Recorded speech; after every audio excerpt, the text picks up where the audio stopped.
रुपया डॉलर के मुकाबले 81 रुपए 50 पैसे के पार पहुंच गया। मतलब आज की तारीख में अगर आप देखने जाएंगे कि रुपए की कीमत क्या है, तो अगर $1 आपके पास है और वो $1 आप जमा कराएंगे तो आज की तारीख में आपको 81 रुपया 50 पैसा मिलेगा। और अगर इसी का उल्टा समझें तो 81 रुपया 50 पैसा दीजिएगा तब आपको $1 मिलेगा। ये आज की तारीख में हो रहा है और इसको लेकर देश भर में बड़ी चिंताएं हैं।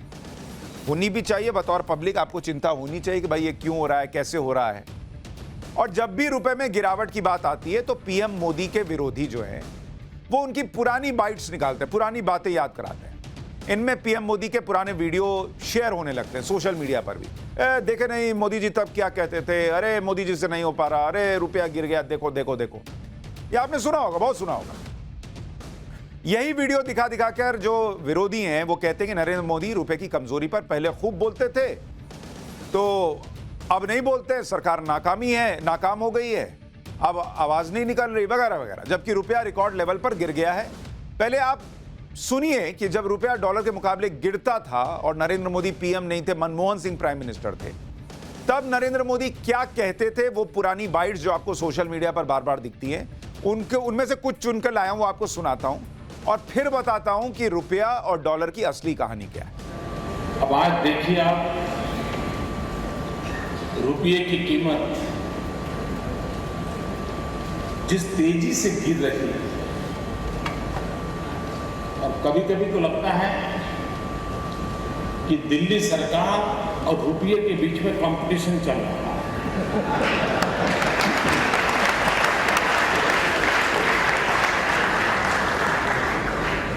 किसकी आबरू तेजी से गिरती चली जा रही है, कौन आगे जाएगा, इसकी कंपटीशन चल रही है।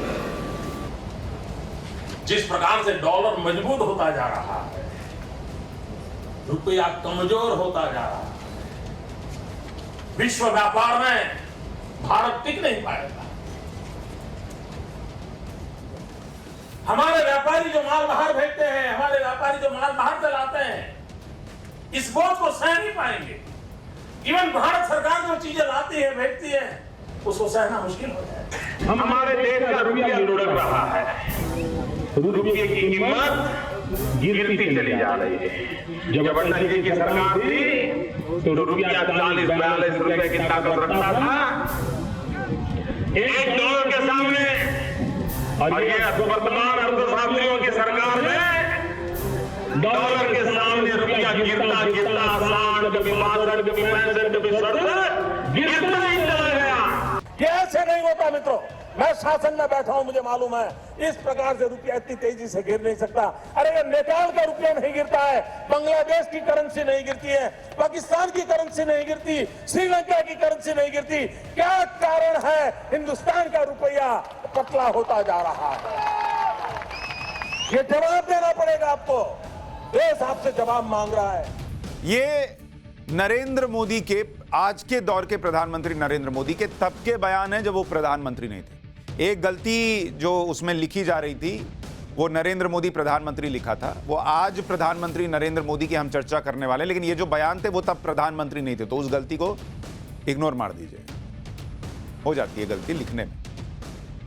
लेकिन नरेंद्र मोदी ने सब बयान 2012 से 2014 के बीच दिए और उनके यही वीडियो मोदी विरोधी जब तब दिखाते रहते हैं। यही इस वक्त भी हो रहा है, जब रुपया रिकॉर्ड लेवल पर पहुंच गया है डॉलर के मुकाबले, तो फिर यही बयान निकाले जा रहे हैं। आपको भी सुन के लगे अरे हाँ यार, मोदी जी तो कहते थे कि रुपया कैसे गिर रहा है, सरकार क्या कर रही है, इसको रोक क्यों नहीं रही है, ये आपके दिमाग में भी आएगा। लेकिन नरेंद्र मोदी उस वक्त क्यों ऐसा बोलते थे और आज के हालात कैसे उस वक्त के हालात से अलग हैं, आज मैं आपको डिटेल में समझाऊंगा और ये बहुत जरूरी है बतौर भारतीय नागरिक आपके लिए समझना। पहले आपको 2012 की बात बताता हूं, जब रुपया गिर रहा था डॉलर के मुकाबले और उस वक्त नरेंद्र मोदी चिंता जताते थे। तब भारत का रुपया एशिया के अंदर सबसे खराब परफॉर्मेंस वाली करेंसियों में से एक था। दिसंबर 2011 से दिसंबर 2012 के बीच एशिया में डॉलर के मुकाबले दक्षिण कोरिया की जो करेंसी है वॉन, वो मजबूत थी, प्लस 7.29%। अगर आप देखेंगे फिलीपींस की करेंसी, पेसो कहते हैं उसको, वो 6.5% मजबूत थी उस जमाने में। सिंगापुर डॉलर वो 6.24% मजबूत हुआ करता था एशिया के अंदर। अगर आप देखेंगे दूसरे और देशों की करेंसी, अगर आप देखेंगे मलेशिया की करेंसी रिंगिट, मलेशिया तक की करेंसी मजबूत हुआ करती थी। चीन की करेंसी युआन, वो भी मजबूत होती थी। यानी एशिया में भारतीय रुपया एक तरह से इकलौता ऐसा था जो गिरा जा रहा था, -3.46%। तो उस वक्त जब नरेंद्र मोदी कहते थे कि भैया रुपया गिर रहा है, तो इसलिए कहते थे कि सब मजबूत थे, रुपया गिरा जा रहा था। ये वैसे है कि एक क्लास के अंदर सारे बच्चे पास हो रहे थे और एक लड़का फेल हो रहा था, तो उसकी चिंता जताई जा रही थी कि अरे सब पास हो रहे हैं, यही क्यों फेल हो रहा है।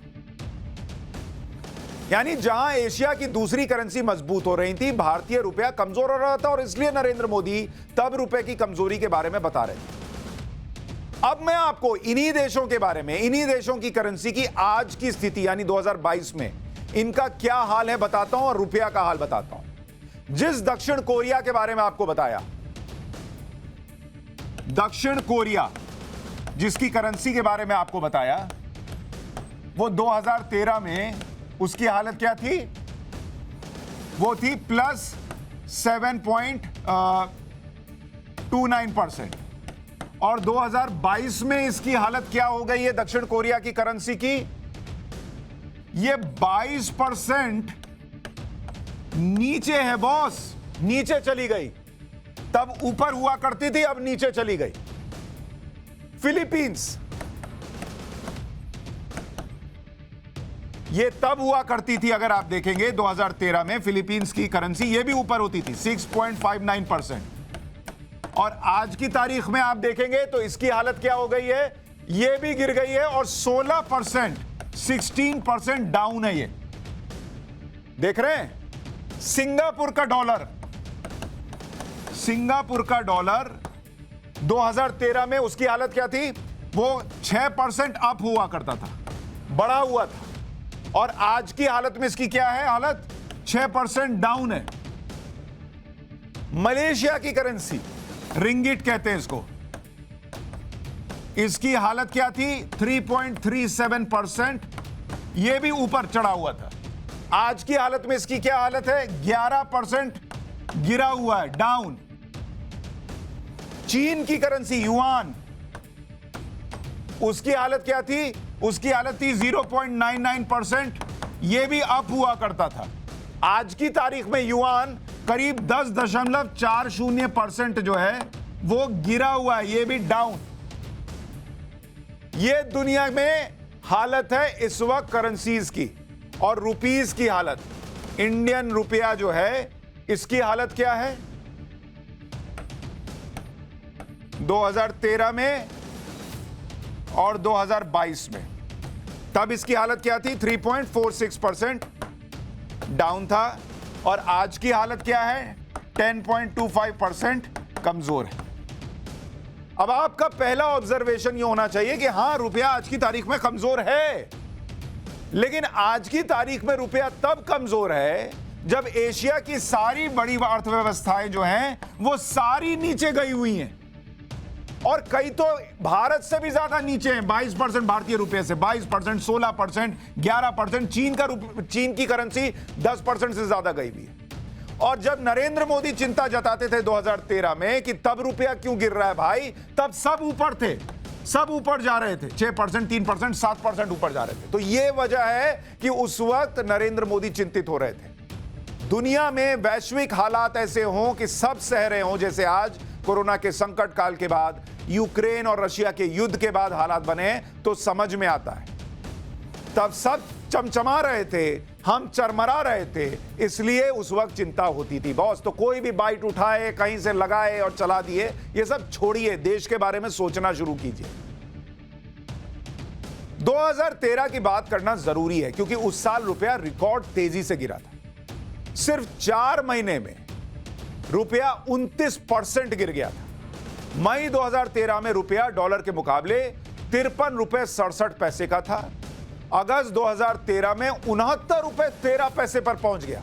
तब ना कोरोना का संकट काल था, तब ना रूस और यूक्रेन का युद्ध चल रहा था, लेकिन रुपया भाएं भाएं जो है वो भागा जा रहा था, डॉलर के मुकाबले गिरता जा रहा था 4 महीने में 29%। और इसलिए उस वक्त नरेंद्र मोदी जी कहते थे कि भैया ये क्या है, देश का प्रधानमंत्री अर्थशास्त्री, दुनिया अपने अपने करेंसी को चमचमा रही है और इनके हाथों से 4 महीने में 29% गिरा जा रहा है, तो कोई भी सवाल उठाएगा। और आज जब दुनिया की अर्थव्यवस्था गिरी हुई है तो भारत का रुपया फिर भी बहुत बेहतर स्थिति में है, उस पर चर्चा नहीं होती। पुराना निकाल के चला देते, हो गया, और कोई पाठशाला की तरह आपको बता नहीं रहा कि भैया कंपैरिजन पे तो होगा। ये वैसे ही है जैसे आप कहें कि भाई बेटा 1970 में ना मेरे पास 500 रुपए की सैलरी थी और उसमें जो है मैं राजा की तरह रहता था। अरे भैया उस वक्त बाकी चीजें सस्ती भी आती थी, आज आपकी सैलरी बढ़ी है तो चीजों की कीमत भी बढ़ी है। परिप्रेक्ष्य में चर्चा करनी होती है। 2013 में रुपया सिर्फ डॉलर के मुकाबले ही कमजोर नहीं हो रहा था, यह भी देखिए रुपया उस वक्त दुनिया की बाकी करेंसीज के मुकाबले भी बहुत कमजोर हो रहा था। जैसे अगर आप देखेंगे रुपए की हालत दूसरी करेंसीज के मुकाबले, रुपीज वर्सेस दूसरी करेंसी, उनके मुकाबले हालत देखिए उस वक्त क्या थी। ये आपको दिखा रहा हूं जनवरी से लेकर सितंबर 2013, उस वक्त रुपए की हालत क्या थी डॉलर के मुकाबले। डॉलर के मुकाबले तब रुपया 15% डाउन था, कमजोर था रुपया उस वक्त। 55 रुपए से 65 रुपया पहुंच गया था। यूरो के मुकाबले, भाई किसी से तो करेंसी से ऊपर चलोगे, यूरो के मुकाबले 16% कमजोर, डाउन। ये रुपए की हालत थी। 72 रुपए से 86 रुपया पहुंच गया था। पाउंड, ब्रिटिश पाउंड जो होता है, उसमें अगर आप देखिएगा तो ब्रिटिश पाउंड में 14% कमजोर था रुपया ब्रिटिश पाउंड के मुकाबले, 88 से 102 रुपए पे पहुंच गया था। और आज की स्थिति में क्या है 2022 में, पिछले 6 महीने में भारतीय रुपया, अब ये देखिए 2022 और इसका कंपैरिजन दिखा रहा हूं, डॉलर के मुकाबले भारतीय रुपया जो है वो अब कितना कमजोर है, 7.6%। ये देख रहे हैं। यूरो के मुकाबले कितना बढ़ गया भैया, यूरो के मुकाबले मजबूत हो गया, 5% मजबूत, यहां डाउन है यहां मजबूत है। और अगर आप ब्रिटिश पाउंड के मुकाबले देखिएगा, पाउंड, ब्रिटिश पाउंड के मुकाबले भी रुपया आज की डेट में मजबूत है, 8% अप है। तो बॉस जब कंपैरिजन करने बैठ रहे हैं तो कंपैरिजन को समझना पड़ेगा ना। कुछ भी उठाए, कुछ भी बोल दिया भैया। तब डॉलर के मुकाबले रुपया 15% गिरा हुआ था, आज की तारीख में 7.5% गिरा हुआ है, तो रुपया बेहतर स्थिति में है ना। आप देखिए यूरो के मुकाबले रुपया मजबूत हो रहा है, पाउंड के मुकाबले रुपया मजबूत हो रहा है। यूरो के मुकाबले तब मनमोहन सिंह के सरकार के वक्त 16% गिरा हुआ था, पाउंड के मुकाबले 14%। 80 रुपया हो गया, 80 रुपया हो गया, 80 रुपया हो गया। अरे भैया ये वैसे ही कहानी सुना रहे हो जैसे बाप दादा सुनाते कि हमारे जमाने में तो हम 1 रुपया की फीस में पढ़ लेते थे, आज की फीस 15,000 रुपये। अरे भैया आज के हालात में वो फीस कैसी है वो समझोगे ना। तब का 1 रुपया आज का 1 रुपया नहीं है ना, इसलिए तब चिंता होती थी और आज जो है क्या हालत है इसको आपको समझना होगा। सीधा मतलब है कि उस समय अर्थव्यवस्था बहुत कमजोर स्थिति में थी और अर्थशास्त्री प्रधानमंत्री होने के बावजूद भारतीय रुपया लगातार सभी मुख्य करेंसीज के मुकाबले गिर रहा था, जबकि दूसरी करेंसीज मजबूत हो रही थी। आज की स्थिति यह है कि लगभग सभी करेंसी कमजोर हो रही हैं। जनवरी 2022 से सितंबर 2022 का आंकड़ा आपको बताता हूं। डॉलर के मुकाबले भारतीय रुपया इस दौरान, इस पीरियड में जो ऊपर लिखा हुआ है, 6.5% कमजोर हुआ, जबकि ऑस्ट्रेलियन डॉलर के मुकाबले कितना हुआ कमजोर, 7.5% गिर गया। चीन की करेंसी युआन 8.7% गिर गई। यूरो 12% गिर गया है डॉलर के मुकाबले, यूएस डॉलर के मुकाबले। अगर आप देखिएगा पाउंड की बात कीजिएगा, ब्रिटिश पाउंड 15% गिर गया है। जापान की करेंसी 20% गिर गई है, येन। येन केन प्रकारेण अपने आप को बचा रहे हैं ये लोग, और पाकिस्तानी रुपया तो 24% गिर गया है। तो बॉस, इस बात को समझना होगा आपको कि आज की तारीख में भारतीय रुपया अपनी मजबूती के साथ खड़ा है दूसरों के मुकाबले। जो हालात बने हैं कोरोना के संकट काल के बाद, रूस और यूक्रेन के इस भयानक युद्ध के बाद, दुनिया तबाह हो रही है और हमारा रुपया सरवाइव कर रहा है बॉस। तो ये 80-80 लिख के लोगों को मूर्ख बनाना बंद कीजिए। मूर्ख तो तब बनाया जा रहा था जब इकोसिस्टम इन सवालों को कमजोर बताता था कि अरे इसकी क्या जरूरत है। अर्थशास्त्री हमारे पीएम है।